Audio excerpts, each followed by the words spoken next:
Five Nights at Freddy's 1 was the game that started it all, and there's no denying that it has aged terribly. All of the characters have a unique mechanic, sure, but in reality, you can deal with everyone super easily, and the game becomes really boring. But what if we gave everyone in the original FNAF 1 crew new and unique mechanics? Well, in this video, that's what I'll be doing. I'll be coming up with unique mechanics for the main 4 animatronics, as well as coming up with some ideas for other characters too. For who they are, you'll just have to wait and see. So without further ado, let's get into the video. So for starters, let's lay some ground rules for this video. I know, it's crazy to think that we need any rules at all, but we need to set up a basis so we know exactly what we have to work with. For starters, we are dealing with the vanilla game, and we are not allowing the addition of any new mechanics such as flashlights or anything like that. But if you want to add something that can be coded in from the original game, that's completely fine. So let's discuss the main 4 animatronics and come up with some mechanics for them. Let's start with our good pal, Bonnie the Bunny. Bonnie is the first of the characters to begin moving around and attacking the player, and from a gameplay perspective, his mechanic is super simple when you boil it down. Bonnie will roam around from random rooms on the left side of the building before attempting to get in through your left door, jamming your door and light once they enter and killing you on the next camera flip.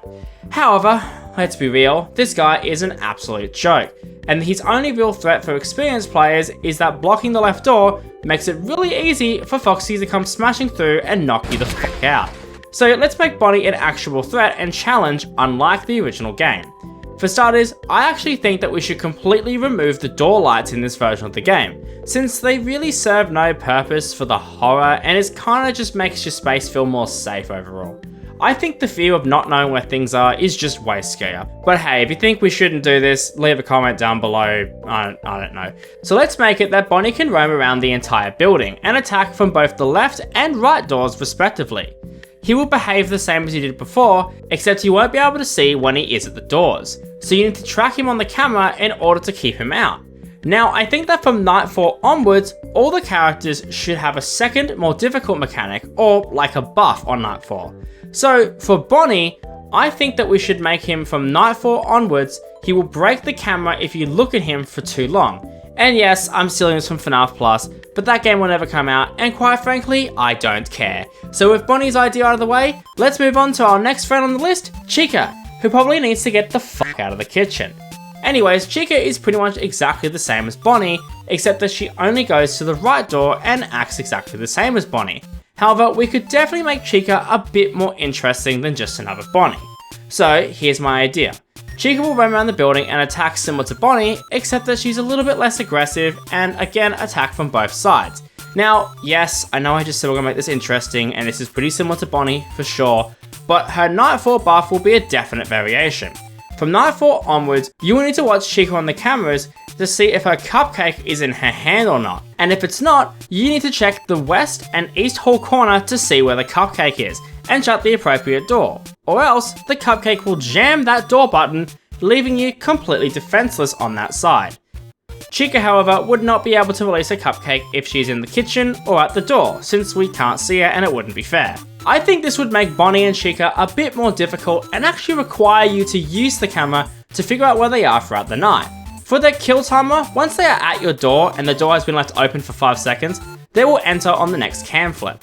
Although closing the door would have them leave on the next 5-second interval. Also, I would make it that the doors just take up way more power to compensate while the camera doesn't take up too much at all.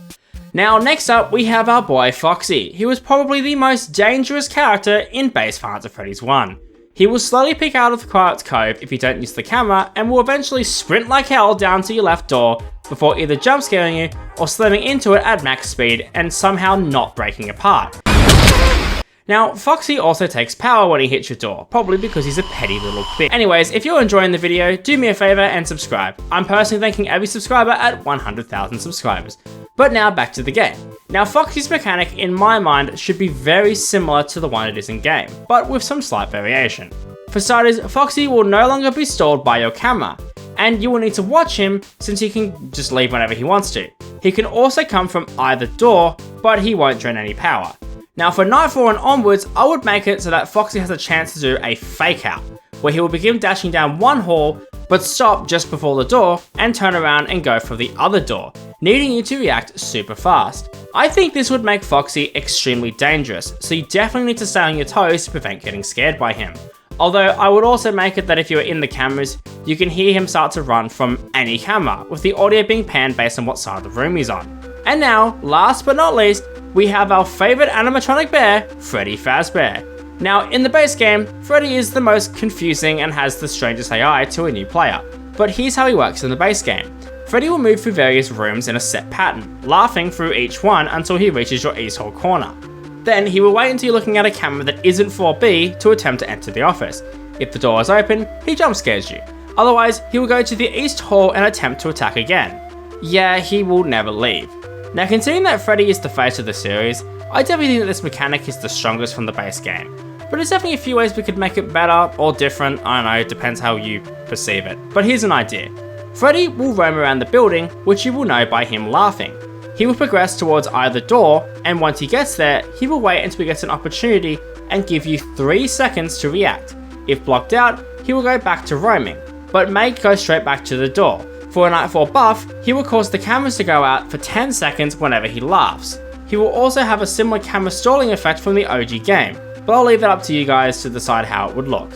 So now we have covered the main 4 animatronics. However, if you guys know anything about the FNAF series, you know that there is one more character that everyone forgets about, and that is Phone Guy. No, not Golden Freddy, and not Sparky, although stick around to the end and I'll come up with some ideas for them. But no, I want to talk about the idea of Phone Guy being part of the game. As I'm sure a lot of you know, Phone Guy is our guide for the first few nights until he dies on night 4. However, night 5, we get this really random phone call which to this day hasn't really been explored. But I want to propose the idea that this is Phone Guy speaking to you before you are forced to face off against the reanimated stuffed body of Phone Guy for one final challenge. Welcome to the Phone Guy boss fight.